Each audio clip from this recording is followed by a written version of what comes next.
నమస్తే welcome to of the record నేను సింధు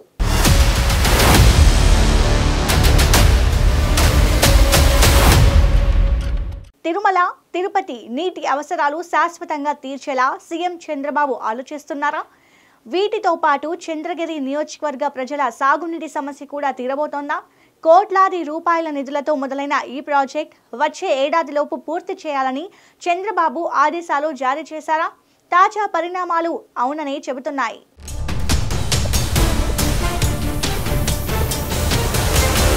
ప్రపంచ ప్రఖ్యాత తిరుమల క్షేత్ర అవసరాలకు కృష్ణానది జలాలను అందించే బృహత్ ప్రణాళికకు రాష్ట్ర ముఖ్యమంత్రి చంద్రబాబు శ్రీకారం చుట్టారు. ఆ ప్రణాళికలో భాగంగా హంద్రీనివా ప్రాజెక్టు కాలువ ద్వారా తిరుపతిలోని కళ్యాణి రిజర్వాయర్ కి కృష్ణా జలాలను తరలించనున్నారు. ఆ ప్రాజెక్టు ద్వారా తిరుమల, తిరుపతి నగర తాగునీటి అవసరాలతో పాటుగా చంద్రగిరి నియోజకవర్గ పరిధిలో 1000 ఎకరాలకు పైగా సాగునీటిని కూడా అందించనున్నారు. ఇందుకోసం 126 కోట్ల రూపాయలతో చేపట్టిన ప్రాజెక్టు పనులకు వచ్చే ఏడాదిలోగా పూర్తి అవుతుందని జలవనరుల శాఖ అధికారులు ధీమా వ్యక్తం చేస్తున్నారు.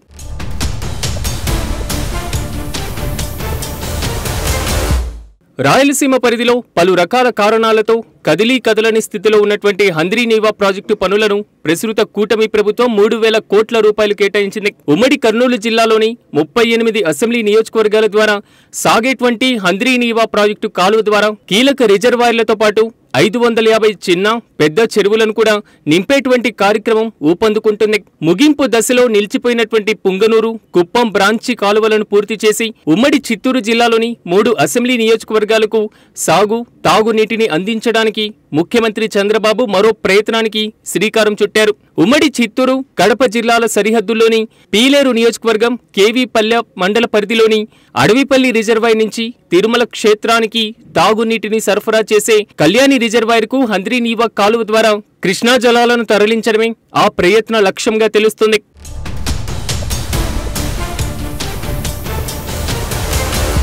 అడవిపల్లి రిజర్వాయర్ నుంచి దాదాపు 60 కిలోమీటర్ల దూరంలో చంద్రగిరి నియోజకవర్గం ఉంది. దీంతో మరో ఆలోచన చేశారు అధికారులు. చంద్రగిరి మండలం రంగంపేట, నారావారిపల్లె, భీమవరం మార్గంలోని మూలపల్లి చెరువుకు ఎత్తిపోతల పథకం ద్వారా కృష్ణా జలాలను తరలించనున్నారు. అక్కడి నుంచి కొండ్రెడ్డి కండ్రిక, కనితి మడుగు, నాగపట్న వెంకట్రాయుని చెరువులను నింపి దానికి కొనసాగింపుగా కళ్యాణి రిజర్వాయర్ కు కృష్ణా జలాలను తీసుకువెళ్లనున్నారు. తిరుమల కొండలలో పడేటువంటి వర్షపు నీటిని ఒడిసిపట్టి తిరుపతి నగర దాహార్తిని తీర్చడానికి 1975లో నిర్మించిన కళ్యాణి రిజర్వాయర్ నుంచి తిరుపతితో పాటుగా తిరుమల క్షేత్ర నీటి అవసరాలను తీర్చడానికి టీటీడీ నిధులతో ప్రత్యేకంగా నిర్మించిన పైప్ లైన్ వ్యవస్థ 1999 నుంచి పనిచేస్తుంది.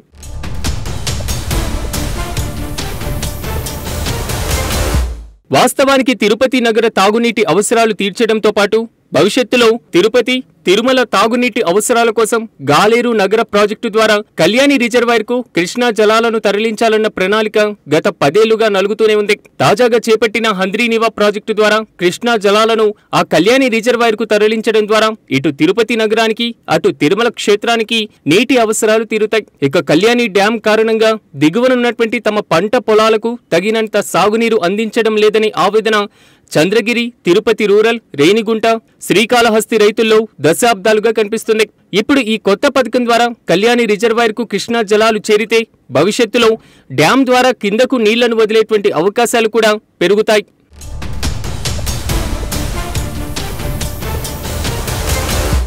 ఇక అడవిపల్లి రిజర్వాయర్ నుంచి మూలపల్లి చెరువు మీదుగా కళ్యాణి రిజర్వాయర్ కు కృష్ణా జలాలను తీసుకువెళ్లేందుకు 126 కోట్ల రూపాయల నిధులు కేటాయిస్తూ కూటమి ప్రభుత్వం ఉత్తర్వులు జారీ చేసింది. ఈ ప్రాజెక్టు ద్వారా చిత్తూరు జిల్లా చంద్రగిరి నియోజకవర్గ పరిధిలో 1154 ఎకరాల పొలాలకు సాగునీటి ఇబ్బంది తీరుతుంది. అలాగే తిరుపతి, తిరుమలకు తాగునీటి సమస్య ఉండదు. ప్రభుత్వ అనుమతులు, నిధుల మంజూరు ఉత్తర్వులు జారీ అవ్వడంతో వచ్చేటువంటి ఏడాది చివరి నాటికి కళ్యాణి రిజర్వాయర్ కు కృష్ణా జలాలను తరలించే పని పూర్తవుతుందని అధికారులు ధీమా వ్యక్తం చేస్తున్నారు.